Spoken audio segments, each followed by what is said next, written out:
welcome back to the Innovation Station. We are here continuing to get to know the rest of our 2021 WISE Awards winners today. My name is Neve. I'm part of the Innovation for Quality and Access track at WISE, which includes the WISE Awards programme. So it's my pleasure to have you all here today, and for those of you tuning in online, welcome. As you may know, the WISE Awards focus on innovative initiatives in education, and I'd like to first introduce our first speaker today, Pablo Jaramillo from Fundación Lucer, who was given the award for their project Let's All Learn to Read, which is an innovative model for literacy learning, combining both face-to-face and digital learning strategies, including teacher training. So please help me welcome Mr. Pablo. Thank you, Neve. Good afternoon to everybody. I'm going to talk about a project called Let's All Learn to Read. It's a methodology that we created to help our children to understand what they read. Next slide, please.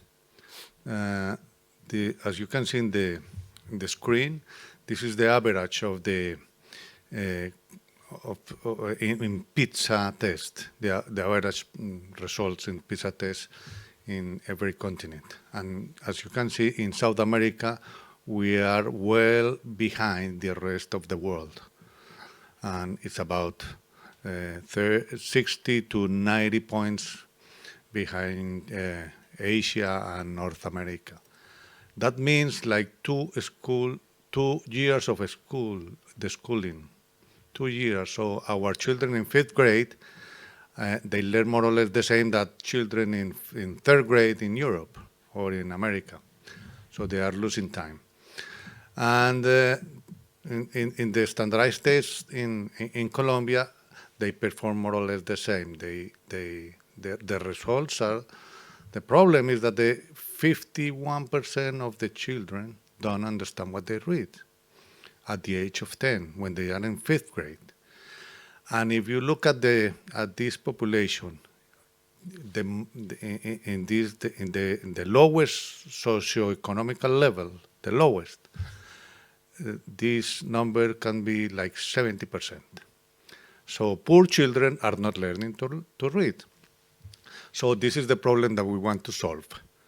And we just look at the country, we look in all the states to see where to find the solution. We didn't find any. We went to other countries to see, and we found something in Cuba where most of the children were poor, and they all learned how to read. So that was an inspiration for us, and then we created a model, a methodology, with the help of the Inter-American Development Bank and the Municipality of Manizales. And 3 years of work, after 3 years of work, we developed the methodology. The Inter-American Bank evaluated this methodology with the RCT, 1,000 children with the methodology, 1,000 children without the methodology, and they compare the results after 1 year of using this. And the next year they did it again because it was a trial, and the result was that the students, the children that use the methodology improve a lot, and they were much better than the others. It's a technical result, but the result was 0.28 standard deviations. That's very technical, but the result was very, very good.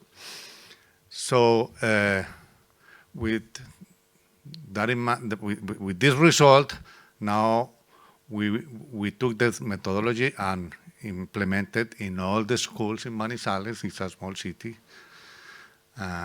53 schools in Manizales, implemented everywhere in 1st grade, 2nd grade, 3rd grade. And then the next slide, please. Then the Republic of Colombia knew about this, and they wanted the same methodology for the rest of the schools. And and it is now like public policy for the whole country, this methodology, because we all have the same problem.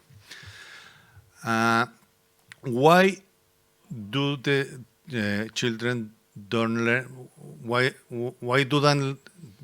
the children don't learn to read? Because we don't have materials, we don't have methodology, and because nobody trained those teachers to teach how to read. So this is what we did in the methodology. We developed materials, we printed materials for every child, and the most important, we apply these materials in every child, and we evaluate these children every 6 months with EGRA methodology. And the result is that we knew what the number of children that were left behind, those who were learning and those who were not learning. We detected them, and we also knew that the teachers didn't realize that there were some of their children, their students, that they were not learning. So this is helping a lot for the teachers, because now they know that this person or this child they will need extra help. So that's very good. So how is the methodology? It's very fun. Children like a lot what the material they use, because we use animals in the stories, and children love animals, and it's fun to learn how to read. It's very fun. After the first year of implementation, most of our children are learning and understanding what they read, and that's very, very good for us. As an impact, the IDB made the evaluation, so now IDB is taking this methodology to Panama. Panama is been implementing this methodology in the whole country, in the every school in Panama, as a public policy too. Our future plans are to take this methodology to other countries. Ecuador, that is a neighbor country, has called us and say they want the methodology. Dominican Republic also, they want the methodology. And it's good because we have invested a lot of money in this. Inter-American Development Bank has invested a lot of money too.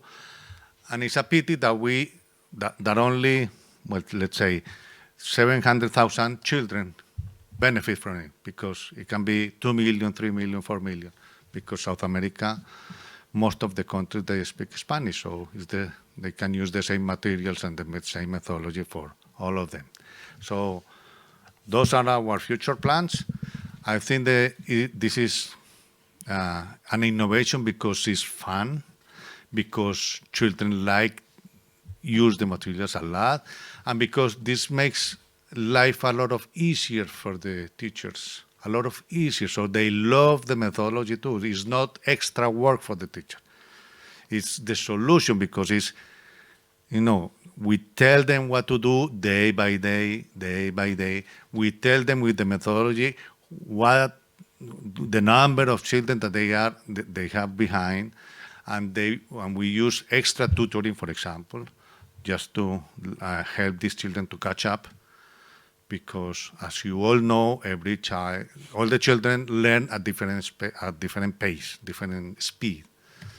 Thank you, Pablo. Okay. Yeah, that's excellent. It sounds like a really nice, comprehensive model that focuses not only on the student, but also in terms of teacher training, which is certainly well needed. So thank you very much, Pablo. Thank you. I'd like to move on now to introduce Ms. Gizem Konus, who is the Clinical Programs Coordinator of Mayavakfa Foundation, who have created the Trauma-Informed Schools programme, which focuses on providing emotional and psychosocial support for students that have suffered with trauma. And it sounds like a wonderful initiative to help improve the social emotional well-being of youth. So please help me welcome Ms. Gizem. Hello, good afternoon. This is Gizem Konuş from Maya Vakfı Foundation, representing Maya Vakfı Foundation from Istanbul, Turkey. I combine my expertise in my side, my clinical side and my social side for improving meaningful educational and social improvement in education system and community. And with, of course, with trauma-informed perspective. And as Maya Vakfı Foundation, with trauma-informed approach, we are trying to heal social traumas, aid community psychology, and support education system with all trauma-informed sides of the mental health issues. And we are doing this with the aim of post-traumatic growth, with the aim of sustainable well-being, and with the aim of course, resilience. And as Maya Vakfı, while implementing this mental health psychosocial support study, while implementing trauma-informed school program, we have 4 key pillars that make the process unique and add innovation to the education system. What are these 4 key pillars? Are respectively, the first one is that expressive creative art therapy, and the other is cultural adaptability, and the third one, ecosystemic approach, and the last one, anti-bullying focused social cohesion studies. What I mean is with this, with creative expressive art therapy, in all our implementations in our program, in trauma-informed school program, we use creative art therapy techniques in which individuals participate actively in their own process of growth and healing, and this is first-hand experience actually. And the second one, cultural adaptability, our second pillar, is, I would say, it's one of the most sensitive aspects of this program, I think, inclusive of all cultural identities such as region, religion, ethnicity, spirituality, and all healing value of cultural and social identities of these communities. And we try to understand the impact of historical and generational trauma. It's really important, correspondingly so at the same time, we are trying to understand the communities, their own cultural strengths, their cultural resources. So we give special attention to inherent resilience of these communities. And lastly, not lastly, for the third one, with ecosystemic approach, yes, with a child-focused center points, we focus on children, but at the same time, we are giving therapies to families, psychological counselors, teachers, school administration, and other education personnel in the school who are the stakeholders of the school that support the child in the school climate. And our fourth pillar is anti-bullying focused social cohesion.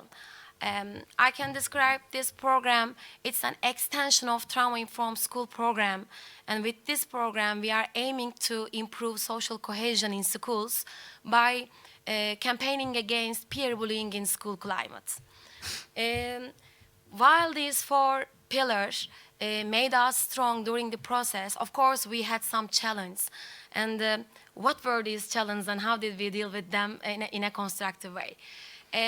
First of all, it was really difficult to integrate approximately 840,000 Syrian students into the Turkish education system. For example, firstly, language barrier.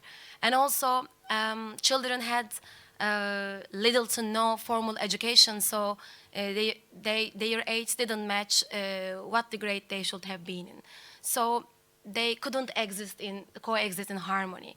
Therefore, we were able to work in the schools affiliated to the Ministry of Education, but the challenging part was that we had to show that we have some goals with Ministry of Education and resolve some multiple barriers to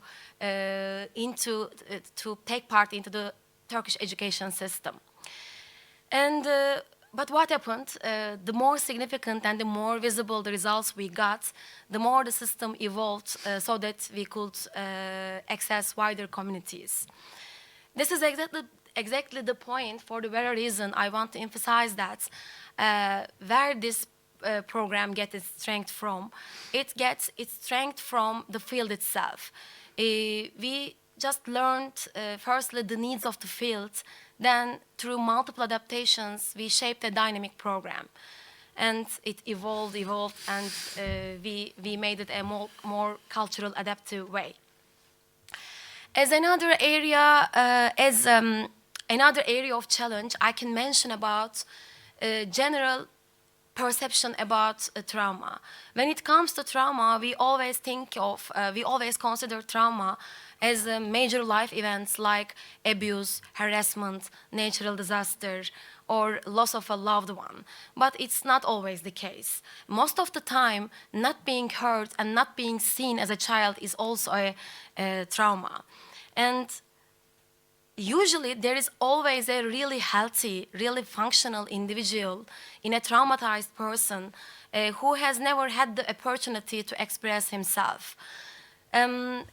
So a general, a de facto approach cannot be suggested to traumatized people, because every traumatized people has a unique story. So a unique, a special approach can be suggested and connected with them, because we should contain them with their own special story, with their own name. I want to say we should see the person, not the problem. And at that point, I want to share maybe one of my experience in a disadvantaged region. It's called Şanlıurfa in the part of southeastern of Turkey. It was a really poignant moment for me.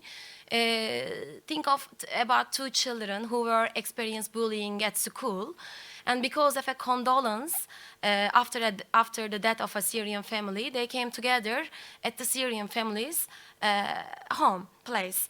And I was witness to a regional tradition. I was witness to a ceremony while drinking a Turkish-alike Kafimura.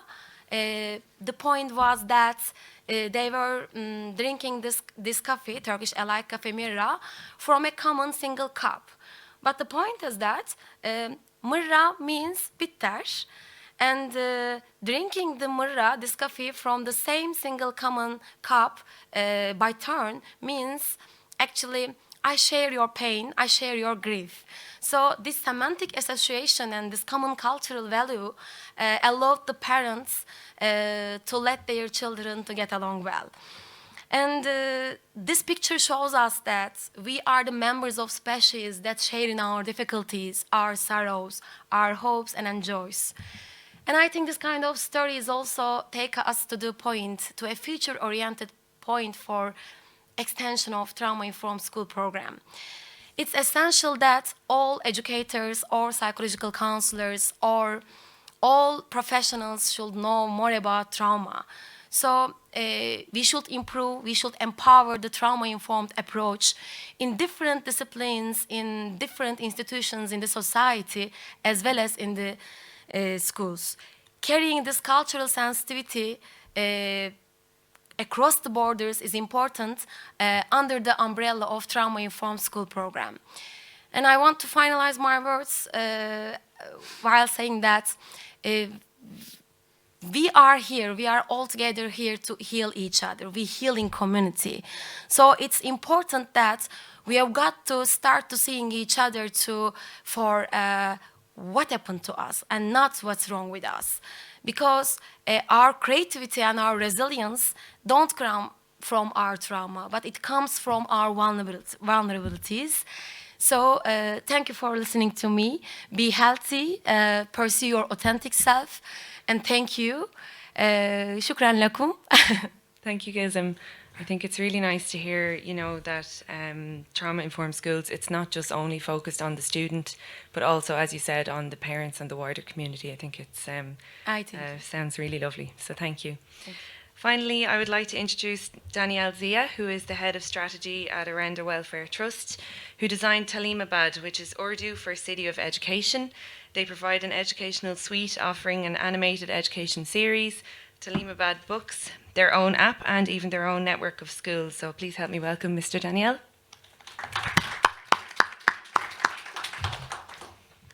Thank you, Neve. Thank you, everyone, for attending. I'd just like to start off with setting the tone and giving a bit of context. There are two major problems that we're facing in education, and by we, I mean everybody in the world, not just in Pakistan, where I'm working. Number one, there are millions of children who are still out of school, and number two, the ones that do go to school, they're not getting the quality of education that they should be getting, or the kind of education that changes lives. In Pakistan alone, there are about 22.8 million kids who are still out of school. And out of the ones that do go, 50% of them drop out within the first year. And that's mostly because they don't see the value in education. They've lost faith in education. And partly because they're kids, they find it very boring. So we spend a lot of time in these communities. We've lived there, we've taught there, we've spoken to children, we've spoken to parents, we've spoken to teachers, community leaders, village elders, everybody.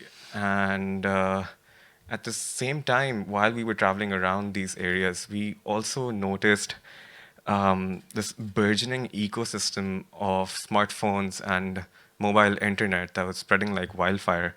And we thought, wait, if this can spread so fast and so quickly, we can probably use this to spread education, piggyback on this massive growth. So that's exactly what we did. We took the national curriculum of Pakistan, we broke it down into the learning outcomes that need to be achieved, and we started making animated videos out of them. So Talimabad, City of Education, is basically a cartoon series which children watch on TV, on national broadcast. It's being watched by 8.5 million children every week. And they can also access it through the different apps that we have. So we have an Android app, which has about 1.5 million downloads. And then we have another app, which is on the KaiOS platform. And not many of you might know about KaiOS, but they run these smart feature phones that are super, super cheap, but they have all the smart features of a smartphone. And what that does is increase access to people who can't afford a very high-end or even a low-end smartphone device. Um, so we, so after we, so we reached about 10 million children through this, and we've seen some great results around. So there was a third-party evaluation that was just done, and about 87% of parents found out that said that they see some sort of learning gains within just a couple of weeks of using the content and using the app, which is really a testament to how much this model can make a difference if it's done correctly, or how much engagement-driven learning can make a difference in a child's learning outcomes. But we're super driven by data. We're obsessed with data, but we're not lost in it. And to stay near to the ground, what we do is we do these little experiments in the form of pilots in the areas that where we started out in, just so we can keep on innovating and keep ourselves focused on the problem, on solving the problem that we set out to solve, which was for these rural communities in general. So we were doing a similar pilot with the Malala Fund in Rajanpur, where girls' education is one of the biggest issues. Girls' education is just non-existent almost. There are no institutions. There is no willingness of parents or any family member to send their girls to school, and we took that challenge on. We helped these girls continue their education beyond the primary grades. So there were 200 girls in these programs, but one of the girls that really stood out and I had the pleasure of meeting was this girl called Zenith Askar Bibi. And Zenith was amazing at math. She was much better than I was. And through that program and by getting to learn more math, what ended up happening was she started helping out with the finances in her house, and they started saving money. And the father saw, oh wait, if my daughter learns, I'm going to save more money. So she needs to learn some more. She needs to get to the 6th grade, the 7th grade, the 8th grade, and beyond that. So his attitude changed, and he was he grabbed us by the shoulders by the end of that. That you can't stop now. You need to teach her the 7th grade and then the 8th. And slowly, this whole community saw this, and this community, which had previously said that, look, our girls don't need education, was calling for us to not stop the program, to make schools, to make sure that their girls are being educated. So just to bring that systemic change, all of this stuff that we do, we try to do these experiments, and we try to scale the ones that succeed, such as this one, and try to learn from the ones that fail, which there are many of as well. So there's a lot of success that we had with this model, and we could have just sat back, put it into cruise control, and let it expand slowly on its in its own pace. But there was a question that kept on coming up again and again in our conversations with ourselves and with others as well. And that question was, are you sure that the girls are actually learning something? Like, how can you be sure? You're not on the ground. You're doing this through apps and through broadcasts. Do you see these children? And although the data said that it was helping, we just couldn't be sure ourselves either, completely 100% sure. And at the same time, what happened was that we started noticing a trend that around 44% of the entire student population in Pakistan goes to these low-fee private schools, and these schools charge about $3 to $5 on average, and it's not a lot, and they provide much better education than public schools. But there's still a lack of consistency in these schools. There's still a lack of organization in these schools. There's a lot of fragmentation in this entire sector. And we saw them as more welcoming to change and more welcoming to a new model, especially after COVID. And also, it was also driven by the fact that since children were out of school, they were running out of business as well, and they need to sustain themselves. So we need to do two things. We needed to improve these schools academically so that they can provide even more value to the students that go there, and also to make sure that these schools keep on running, because they are essentially upholding an education system which has failed in the public sector so far.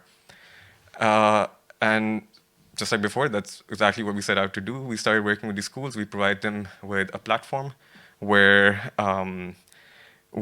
they can see what's going on in the school. They have a bird's eye view of everything that's going on. They have access to detailed lesson plans, which has all of our content embedded in them. And what these lesson plans do is they help, number one, standardize the classroom experience across all of our schools. So no matter which school you go to, you're going to have the same great experience. And number two, they help create engaging classrooms. So children not only learn, but the next day they can't wait to get up and go back to school, which is great to see. Secondly, to make sure that teachers are skilled enough and well equipped to carry out these lesson plans and to create this classroom experience effectively, we provide them with digital teacher training every week. So traditional teacher training is done once a year, twice a year, on a weekend, 10 hours, 12 hours. It didn't work. Teachers wanted to strangle us they would have strangled us if we sort of followed that model.